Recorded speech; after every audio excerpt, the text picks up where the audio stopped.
Good morning students. आज के class में हम लोग पढ़ेंगे बेसिक टर्मिनोलॉजी।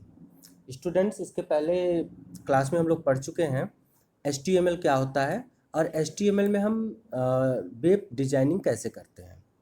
तो HTML के वेब डिजाइनिंग के संदर्भ में उसके स्ट्रक्चर, HTML के डॉक्यूमेंट का स्ट्रक्चर, उसको सेव करना और HTML का वेब पेज डिज़ाइन करना, ये सब हम लोग पिछले क्लास में पढ़ चुके हैं। लेकिन वहाँ पर पढ़ते समय हम लोग के पास कुछ ऐसे टर्म्स आए थे जो हमारे लिए अननोन थे। आज हम लोग एक कुछ बेसिक टर्मिनोलॉजी जो अपने वेब पेज डिजाइनिंग में HTML के साथ यूज होते हैं उनके विषय में डिस्कस करेंगे। तो वो इम्पॉर्टेंट 3 ऐसे टर्म्स आते हैं जो हम अपने HTML के प्रोग्राम में जनरली यूज करेंगे। उसमें से पहला है टैग। ये शब्द बार बार आपको मिलेगा जिसको हम टैग कहते हैं। दूसरा होता है एलिमेंट और तीसरा होता है एट्रीब्यूट। तो ये तीनों जो टर्म्स हैं ये सामान्यतः अपने प्रोग्राम में यानी कि HTML के वेब डिजाइनिंग के समय यूज होंगे। ये क्या होते हैं इसको हम डिस्कस करेंगे।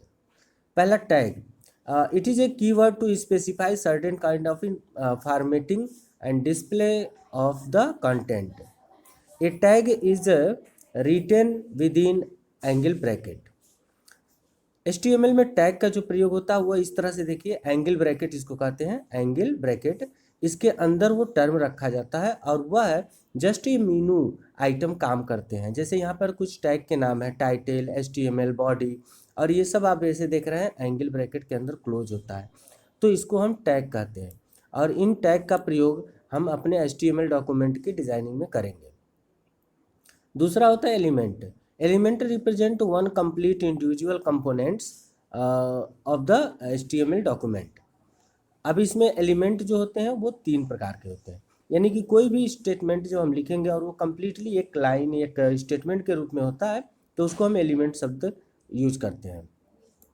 एलिमेंट के जो 3 कंटेंट होते हैं उसमें से पहला होता है स्टार्ट टैग, दूसरा इंड टैग और तीसरा content between start and end tag. तो आप इसको इस स्ट्रक्चर से समझ सकते हैं, जैसे हम टाइटल टैग का यूज कर रहे हैं। तो यहाँ पर देखिए एंगल ब्रैकेट में title, then my first web page, then यहाँ पर एंगल ब्रैकेट में फॉरवर्ड स्लैश और टाइटल और एंगल ब्रैकेट क्लोज। अब ये फॉरवर्ड स्लैश जब लग जाता है तो इसका मतलब होता है क्लोजिंग टैग। हमने कहा यहाँ पे स्टार्ट टैग और इंड टैग, तो जब इस तरह से जनरली हम लिखते हैं तो इसको हम स्टार्ट टैग कहते हैं, और इसी को जब फॉरवर्ड स्लैश के साथ दोबारा यूज़ करते हैं तो इसको इंड टैग कहते हैं।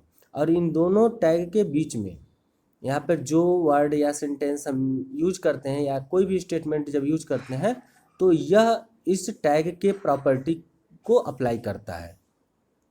तो इस कंप्लीट एक लाइन को हम एलिमेंट कहते हैं, ठीक है। तो इट इज़ टाइटल एलिमेंट। यहाँ पर टाइटल एलिमेंट में 3 पार्ट हो गए। पहला स्टार्ट टैग जिसको हम ओपनिंग टैग कहते हैं, बीच में आपके होता है कंटेंट क्लोजिंग टैग के बीच में, और ये होता है आपका इंड टैग। ओके, तो इस प्रकार से आपका जो टर्म है एलिमेंट। तीसरा होता है एट्रीब्यूट।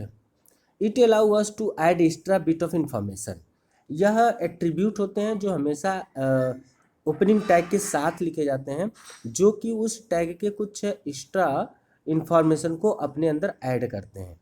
जैसे यहाँ पे देखिए लिखा है HTML LANG equal to double quote में EN। इसका तात्पर्य हुआ कि HTML एक टैग है और इस टैग का लैंग्वेज यहाँ पे सेट किया जाता है। और इसी प्रकार से आप जैसे बॉडी यूज करते हैं तो आप लिखेंगे बॉडी BG कलर, और ध्यान रखना है कि यह हमेशा ओपनिंग एंगल ब्रैकेट के अंदर ही होना चाहिए, ऐसा नहीं कि इसको हम बाहर लिख सकते हैं। जब हम लिखेंगे body BG colour equal to colour का नाम, यानी कि इसमें 3 पार्ट हो गए। ये हो गया आपका टैग का नाम, दूसरा पार्ट हो गया आपका एट्रीब्यूट, और तीसरा ये जो सिंगल कोट या डबल कोट में हम देते हैं विद इन कोट, उसको हम वैल्यू कहते हैं। तो इस प्रकार से इसको एट्रीब्यूट कहते हैं, LANG को एट्रीब्यूट कहेंगे। और इन तीनों का प्रयोग करके हम अपने HTML का डॉक्यूमेंट बनाएंगे। आगे ये टर्म्स हमको ऐसे मिलते रहेंगे और इन टर्म